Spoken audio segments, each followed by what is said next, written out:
Davao del Norte, the first day of distribution of educational assistance was marred by chaos.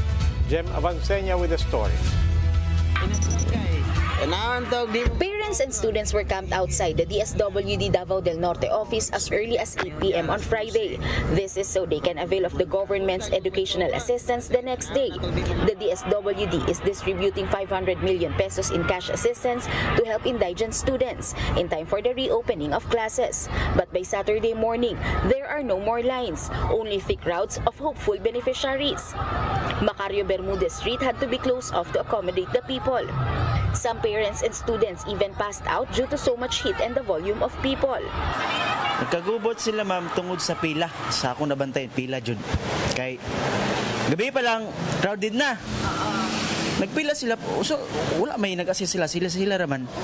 So, pagkabuntag nga na, nanay mo singit. So, katong nagpila gabi, diha ang nagkikanan ba? Authorities weren't able to manage the situation. With this, the DSWD regional office decided to suspend the distribution. In Davao region, it is quite manageable naman siya, no? Kay for the past few days, we coordinated with Dept, we coordinated with PNP para sa crowd control. So for Davao region, okay naman. Nagka-problema lang sa Tagum. Tagum City LGU and police personnel will be present in the next payout on Saturday to ensure peace and order in the area. The educational cash aid distribution is scheduled every Saturday until September 24. For News 5, Jem Avancenia, we are One News. To talk more about the latest on the distribution of educational assistance for indigent students, joining us on the line is DSWD Assistant Secretary Romel Lopez. Asec Lopez, welcome to the big story. Hello, Robbie, and hello, Gretchen. Good evening, and thank you for the invite. Asec, we saw some scenes from Davao na medyo may kaguluhan. I mean, have you had time to assess and look into what exactly happened there? And was that isolated, or was that confusion and chaos seen in other parts of the country? Well, yes, Sir Robbie, we would like to take this opportunity to apologize to the general public for any inconvenience that our educational payout, might have cost them over the weekend. But then rest assured that the DSWD is now mapping out our recalibrated approach to improve our system when it comes to this educational assistance.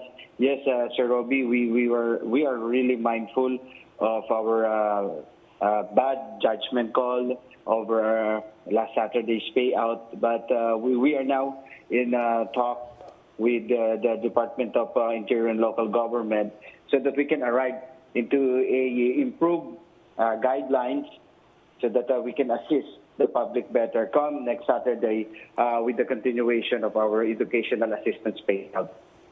With that, medyo magulo na nga yung disbursement, no? Ano ba yung final guidelines natin for the distribution? How do people register now? Where do they go? When will they get their educational assistance? And who exactly are qualified?